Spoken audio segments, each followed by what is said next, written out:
Hi viewers, day 2 weight loss routine பார்க்கலாமா? Morning 7 o'clock எழுந்ததுமே carrot juice prepare பண்ணிவிட்டு 5 ஊற வச்ச பாதாம் கூட குடிச்சிட்டேன், சாப்பிட்டு முடிச்சிட்டேன். அப்புறம் மார்னிங் பார்த்திங்கன்னா பிரேக்ஃபாஸ்ட் 9 o'clock குக்கும்பரும் 2 பாயில்டு எக்கும் எடுத்துக்கிட்டேன்.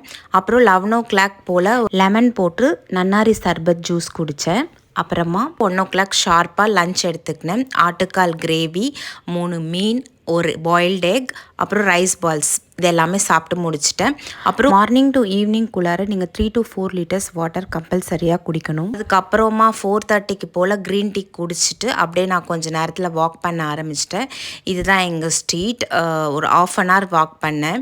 வாக் பண்ணிகிட்டு இருக்குமே எங்கள் தெருவில் இருக்க ஸ்ட்ரீட் டாக்ஸ் எல்லாம் வந்துச்சு. அப்படியே அது கூட கொஞ்சம் விளையாடிட்டு அப்படியே மெயின் ரோடு வரைக்கும் போயிட்டு வாக் பண்ணிவிட்டு வந்துட்டேன். வந்ததுமே கொஞ்சம் நேரத்தில் பசி எடுக்க ஆரம்பிச்சிச்சு. சரி, ஸ்வீட் கார்ன் வீட்டில் குக் பண்ணியிருந்தாங்க. சரி, அதை ஒரு ஆஃப் ஸ்வீட் கார்ன் எடுத்துட்டு அதுக்கப்புறம் டின்னர் பார்த்திங்கன்னா ராகி தோசை. இன்றைக்கி ராகி தோசை ப்ரிப்பேர் பண்ணிவிட்டு கோகனட் சட்னி அரைச்சிட்டு அது கூடவே நான் வச்சு ஒரு 2 ராகி தோசை வச்சு சாப்பிட்டு முடிச்சிட்டேன். இதுதான் என்னோடய டே 2 டயட் டே ரொட்டீன் கம்ப்ளீட் பண்ணியாச்சு சக்ஸஸ்ஃபுல்லாக. தேங்க்யூ ஃபார் வாட்சிங் this video. Please support my channel. Thank you all.